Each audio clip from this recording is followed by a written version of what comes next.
para mahasiswa yang mengikuti mata kuliah pendidikan agama, kita akan melanjutkan pembahasan bab 2, yaitu yang akan membahas mengenai peta penyebaran agama-agama di dunia. Saudara bisa melihat dengan daftar isi yang saya tampilkan. Pada poin ini kita akan membahas 4 bagian, 5 bagian, yaitu poin A, poin B, poin C, poin D, poin E, dan poin F.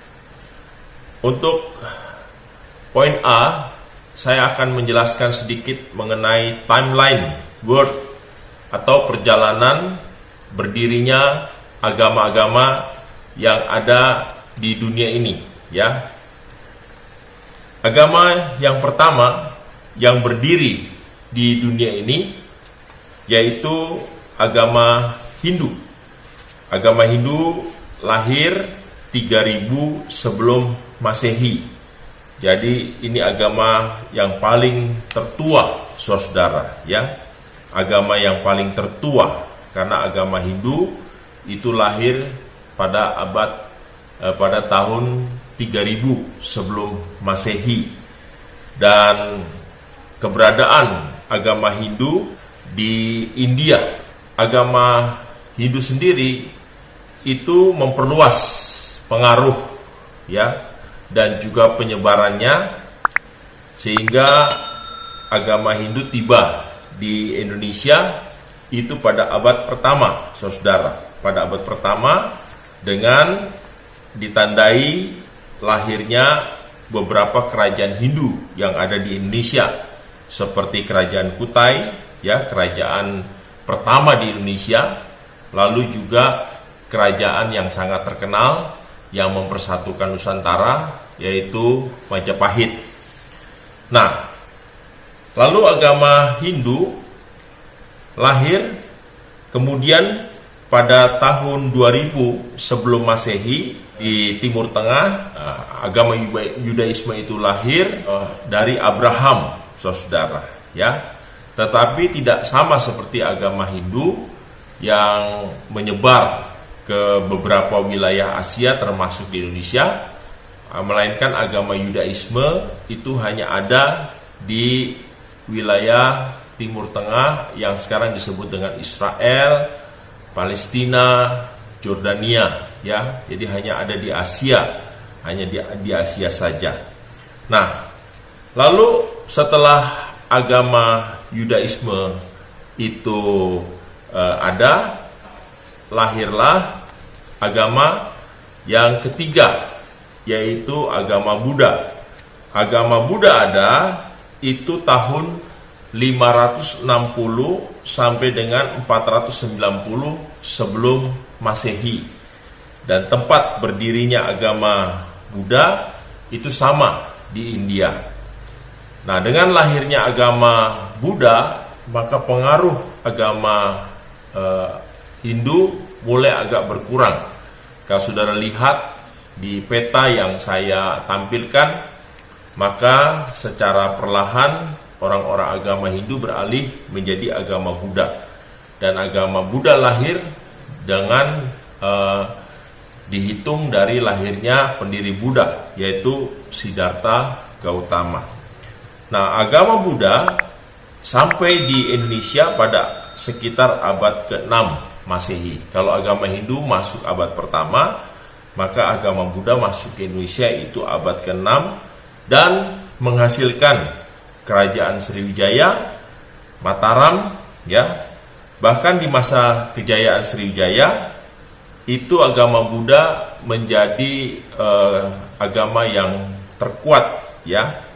Nah, dan terbesar di Indonesia. Dinasti Syailendra juga berhasil mendirikan candi Buddha, ya, yang terbesar di dunia, yaitu Borobudur, yang masih tetap bertahan dan terkenal hingga sekarang.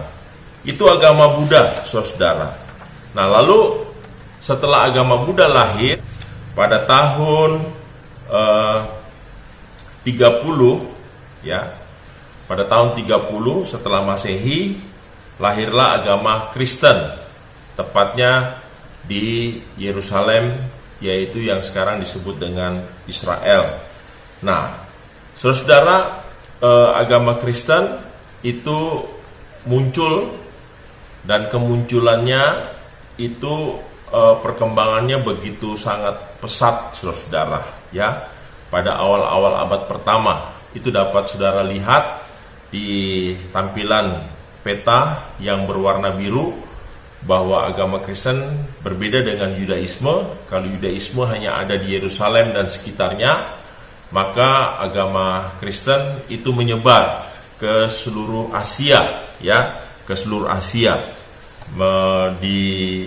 Disebar oleh para rasul atau murid Tuhan Yesus Kristus. Nah, agama Kristen Protestan itu di Indonesia ada sekitar abad 16, ya, sedangkan agama Katolik yang masuk ke Indonesia dibawa oleh bangsa Portugis, ya, khususnya di Pulau Flores, Timor dan Maluku, ya. Setelah agama Hindu lahir, agama Yudaisme lahir, agama Buddha lahir, lalu agama Kristen lahir, maka agama yang terakhir yang lahir, yang dikategorikan agama besar, yaitu agama Islam, saudara. Nah, kapan agama Islam lahir? Yaitu pada tahun 570, ya, sesudah Masehi, yaitu di abad kelima, ya, di abad kelima. Nah, saudara bisa lihat, ya, bagaimana agama-agama Hindu, Buddha, Kristen sesudah tahun 32 Masehi di tampilan video Anda, ya. Bagaimana pengaruh Buddha semakin kuat itu terlihat dengan warna merah, dan agama Hindu semakin menyusut. Begitu pula agama Kristen juga semakin kuat ditandai dengan warna biru. Nah, setelah Islam lahir terjadi perubahan, ya, perubahan yang signifikan.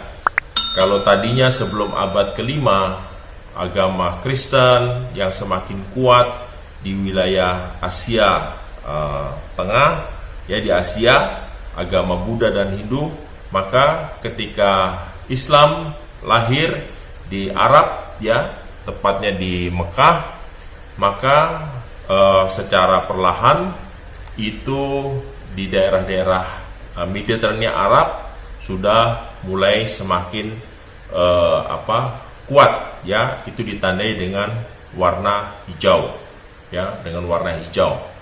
Dan semakin lama perkembangannya semakin pesat, ya, hampir sama dengan agama Kristen. Jadi warna biru itu agama Kristen, warna hijau itu agama Islam, warna merah itu agama Buddha, warna kuning itu agama Hindu. Sampai pada abad pertengahan kita melihat, ya, perkembangannya sudah semakin berbeda, saudara, ya. Ada 4 kekuatan besar agama di dunia, ya, seperti yang saudara lihat di tampilan peta di video yang saya tampilkan, ya. Di sini saudara bisa melihat.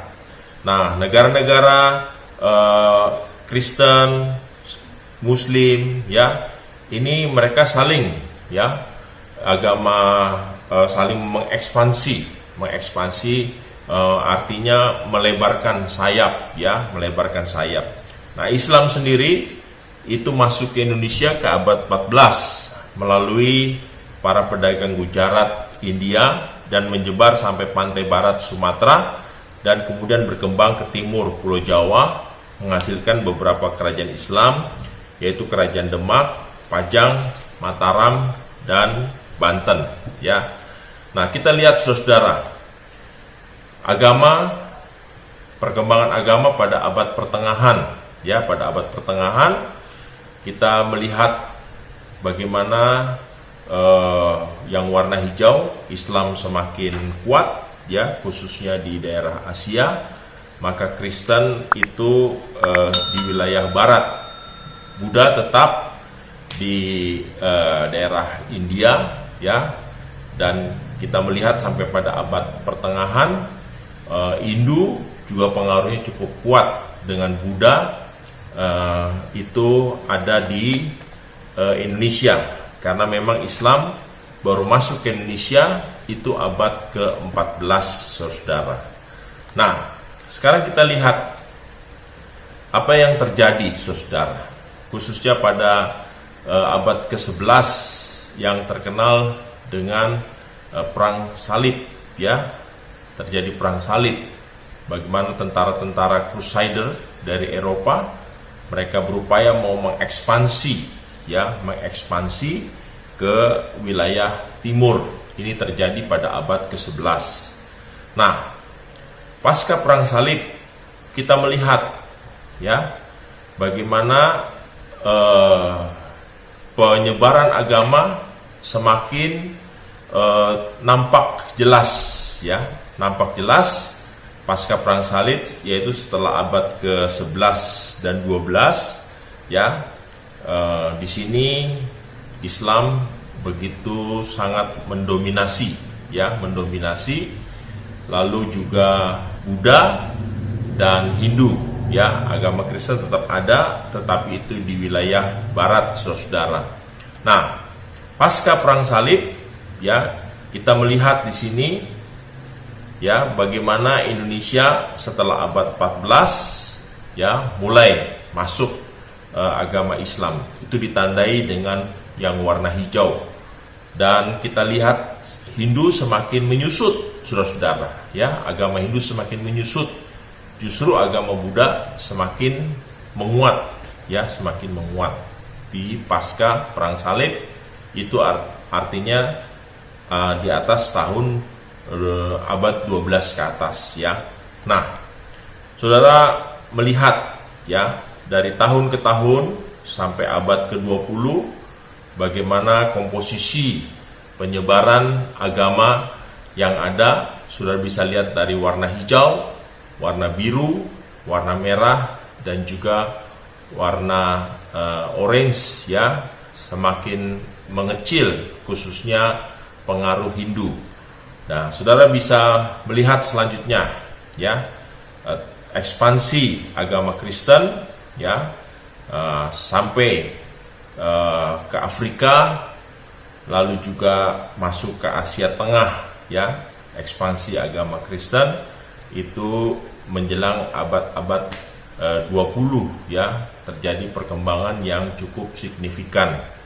Nah, maka kita akan melihat kekristenan juga semakin berkembang, khususnya mulai masuk abad-abad ke-18 dan 19, ya, dengan terjadinya pengiriman para misionaris dan berkembang sampai ke Amerika, sampai ke Eropa, bahkan ke Afrika, ya, sehingga kekristenan menjadi agama yang terbesar pertama, lalu disusul dengan Islam, ya. Nah, saudara bisa melihat orang Yahudi juga masih tetap eksis, dia bertahan, tetap ada di Israel, ya, walaupun pengaruhnya kecil, tetapi tetap ada. Dia dihimpit oleh dua agama besar, yaitu agama Kristen dan agama Islam. Nah, saudara, ekspansi Yahudi itu terjadi oleh karena orang-orang Yahudi mengalami diaspora, ya, tetapi tidak sedahsyat perkembangan agama Islam maupun agama Kristen, ya. Ini dapat saudara lihat petanya sampai pada abad ke-20, saudara. Nah, penyebaran agama di abad ke-20, komposisi terakhir, ya, saudara lihat yang warna biru, yaitu agama Kristen sudah menyebar, ya, hampir ke seluruh belahan dunia di 5 benua. Begitu pula dengan Islam, lalu Hindu, lalu Buddha, ya. Sedangkan Yudaisme tetap ada di Israel dan kecil, sangat kecil sekali. Nah, itulah sekilas saya bisa tampilkan bagaimana terjadi penyebaran agama yang ada di dunia ini, khususnya agama-agama besar.